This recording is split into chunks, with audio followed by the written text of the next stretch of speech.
with some beautiful women who've just attended and also self-conducted and self-attended a self-defense class. We're in South London. I was part of the class. It was not just great fun, but it was very, very useful because more and more in London we see several crimes involving knives, involving thefts, including many cases of sexual assault. So how safe is London city?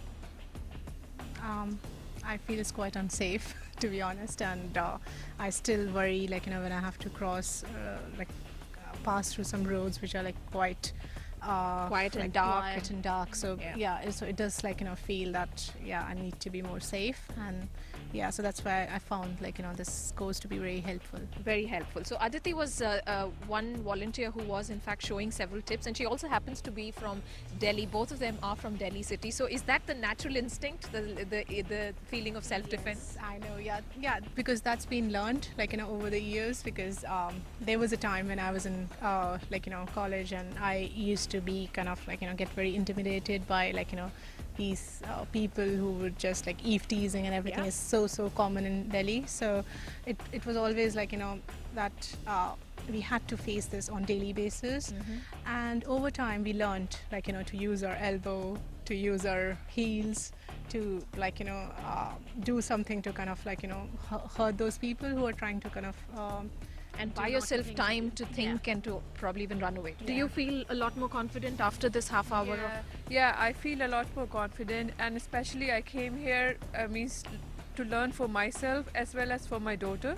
Means I have a 5-year-old girl, so I want her to learn these things from the very beginning, because these days means the things are happening even with the kids, for the adults, anybody can happen. So means I want all these things passed on to my daughter so that she can be aware, because nowadays the kids are learning very quickly, so they should be aware of their body, of their surroundings, of what is happening to them. Is it good, is it bad, and how to save themselves, and how to protect themselves basically. So this is basically for me and for my daughter. For a 5-year-old little girl who's growing up here in London, it's very important you say that, Anshi, because having reported several cases of rape, not just from many parts in India but also across, we do know that mothers today are beginning to not just teach girl children but also boy children who are not free of any kind of sexual abuse from a very young age, what a good touch is from a bad touch, etc. But let's go back to this session of self-defense. Has there been any practical way you have used it or not used it, or perhaps you wanted any incident you can share with us, Anand?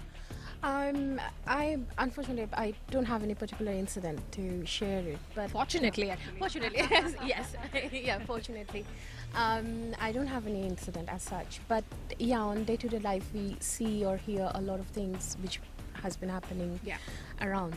And I have 2 boys, and she has 2 girls, has a girl, and I have 2 boys. So now there are more, what I feel, there are more talk about protecting the girl child, but there's not as much discussion about protecting a boy child. So that's where I come from, and say if I kind of empower myself and learn different things, then I can educate my kids, Children as well. Yeah, and they can have a better upbringing, let's say, or I can make them aware of different things. Very important. Mothers, they're not just women but also mothers who are learning it for their own children as well. Sharmishta, you have an interesting journey. You're a mother, of course, but then you're back to being a student now. Yes. And there are times when you're a student, you have some various hours which you have to attend universities to with your backpack, a long walk sometimes to save that £5 of the cab journey. What has been one lesson, very important lesson, that you have learned? Anything that you want to share with our viewers? What can women do to just be more alert? It's basically all about self-alert and be around what's happening in the surrounding, just so that nobody takes you by surprise. So that's one thing. Always be with a group, you don't travel alone, and if you do not know any area, you just check the routes, and you know that it's some route is not working, you know what route to take. And definitely you keep some my family updated where you are every half an hour, so that they are aware that what's happening. Okay, so that's about the road. And I can share one incident which happened in my house actually. We got a lady calling us at 11 o'clock at night, ringing the bell, and my husband was there and he opened the door, and that lady claimed to be from our neighborhood, saying that she knows our child and all, etc., etc., and they needed some emergency lift to a hospital. And actually he was very much expecting my husband to step out and go to the car and take them to a hospital, which eventually we denied. And then my husband say, okay, I can't take, but I can lend you money so that you can take a cab and go, but which she eventually refused. And then we knew that that's one as imposter, she never lived in that area. Right. So that one was a very eye-opener actually, like not to open the door to anyone, stranger. any stranger. Sure. You know, incidentally, during the session, one of the things that we were talking about is sometimes when you feel cornered, just knock on somebody's door, maybe they can be of help. But in a country like this, it's very, very difficult to make a genuine person seeker of help from somebody who could be an imposter. But some important points on be alert, be very vigilant, keep your family informed of your movements, and also be in a crowd, walk in littered areas.